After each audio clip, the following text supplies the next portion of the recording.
আসসালামু আলাইকুম বন্ধুরা, আজকে আমি চলে যাচ্ছি কালিয়া প্যারিশঙ্কর পাইলট বালিকা মাধ্যমিক বিদ্যালয়ে। যেটা আপনারা জানেন যে আহ, কালিয়া উপজেলার ভিতর 2026 এসএসসি পরীক্ষায় প্রথম স্থান অধিকার করেছে। তো আমি এখন বিদ্যালয়ের ভিতরে প্রবেশ করতেছি এবং সমস্ত শিক্ষকের একটা মতামত নিব, যে সাফল্যের কারণ কি বা শিক্ষকের মান সম্পর্কে, শিক্ষা ব্যবস্থা সম্পর্কে সবকিছু মিলে একটা মতামত নিব। তো তত সময় আপনারা আহ,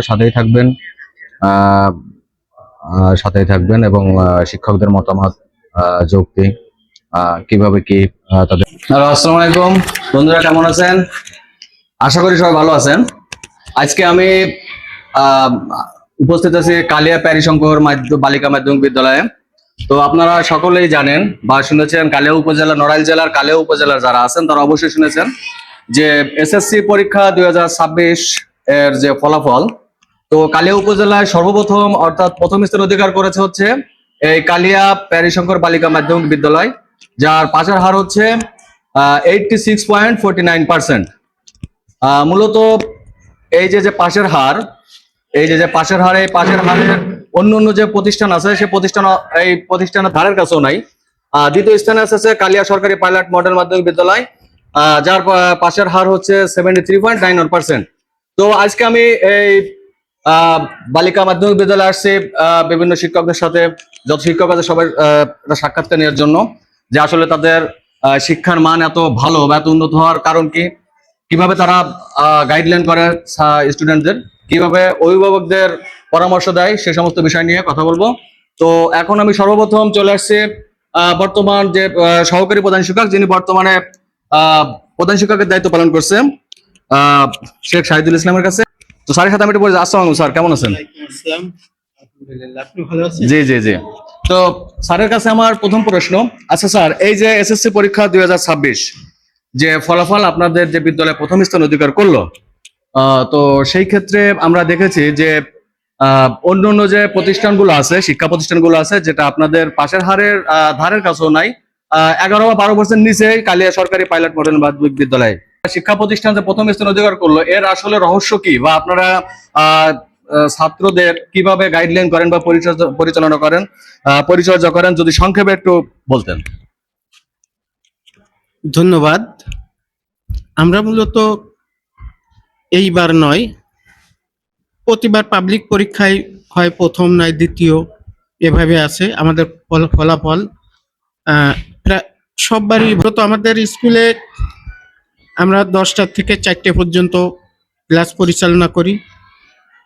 শুধু আমি নয়, আমার এই সহকর্মী বৃন্দ যারা সহকারী শিক্ষক আছেন, এদের আন্তরিক প্রচেষ্টা, এরা সার্বক্ষণিক তাদের গাইড দেন তাদের, এবং প্রতিটা মেয়ের দিকে আমরা ছাত্রছাত্রীর দিকে বিশেষ নজর রাখি যে কিভাবে পড়াটা করালে ভালো হবে, কিভাবে পড়ালে রেজাল্টটা ভালো হবে। আমরা সবাই এক জায়গায় বসে আলোচনা করে তারপরে আমরা একটা সিদ্ধান্ত নিই। বরাবরের ন্যায়, গতবারের ন্যায় এবারও আমাদের সেরকম ফলাফল আসছে। যদিও আমরা একটু আরো বেশি ভালো রেজাল্ট আশা করছিলাম, তবুও বিভিন্ন কারণে হয়নি। যেহেতু সব তো আর শিক্ষার্থীরা যারা অংশগ্রহণ করে সবাই তো আর অংশগ্রহণ করে না, দু একটা তো একটু এলোমেলো হয়ে যায়, যার জন্য আমাদের রেজাল্ট একটু কম আসছে। আমাদের প্রত্যেকবারই 90 উপরে থাকে রেজাল্ট। তা আর আমরা নিয়মিত এই শিক্ষার্থীদের অভিভাবকদের প্রতি মাসে চেষ্টা করি যে অভিভাবকদের ডেকে একটা মিটিং করে এবং প্রত্যেকটা ছেলে মেয়ের খোঁজ খবর নিই, যে সে কি করছে, কোথায় কি করছে, কোথায় পড়ছে, এবং ছেলে মেয়েরা কার কাছে পড়ছে, পথে ঘাটে কি করছে, আমরা সবসময় তাদের দিকে খেয়াল রাখি। এবং আমার শিক্ষক যারা আছে, সহকারী শিক্ষকেরা মানে সবসময় তাদের দিকে খেয়াল রাখে, কিভাবে ভালো করা যায়, কিভাবে করা যায়। আসলে এই কৃতিত্ব আমাদের সহকারী শিক্ষকদের, কারণ তাদের সার্বিক সহযোগিতায় আমাদের এই রেজাল্ট, এবং অভিভাবকদেরও আন্তরিক প্রচেষ্টা এবং আমাদের সহকারী শিক্ষকদের সহযোগিতায় আমাদের প্রতিষ্ঠান আগামীতে হয়তো আরো ভালো রেজাল্ট করবে ইনশাল্লাহ। আচ্ছা স্যার, আপনার কাছে আর একটা প্রশ্ন, সেটা হচ্ছে যে যদি কোনো স্টুডেন্ট যে এখন ভালো অবস্থানে আছে, সে যদি কোনো বিপদে চলে যায় বা কিছুটা পড়ালেখার ঘাটতি হয়, সেক্ষেত্রে কি আপনারা অভিভাবকদেরকে অবগত করেন ফোনের মাধ্যমে বা অভিভাবক সমাজ ডেকে? হ্যাঁ, অবশ্যই। যদি দেখি যে তো একজন শিক্ষার্থী সে একটু অন্যমনস্ক হয়ে যাচ্ছে, তখন আমরা তার অভিভাবকদের ডাকি এবং শিক্ষার্থীকেও ডেকে শিক্ষকদের নিয়ে আমরা বসে তাদের যতটুকু পারি আমরা তাদের বোঝানোর চেষ্টা করি। ধন্যবাদ স্যার। স্যার কেমন আছেন?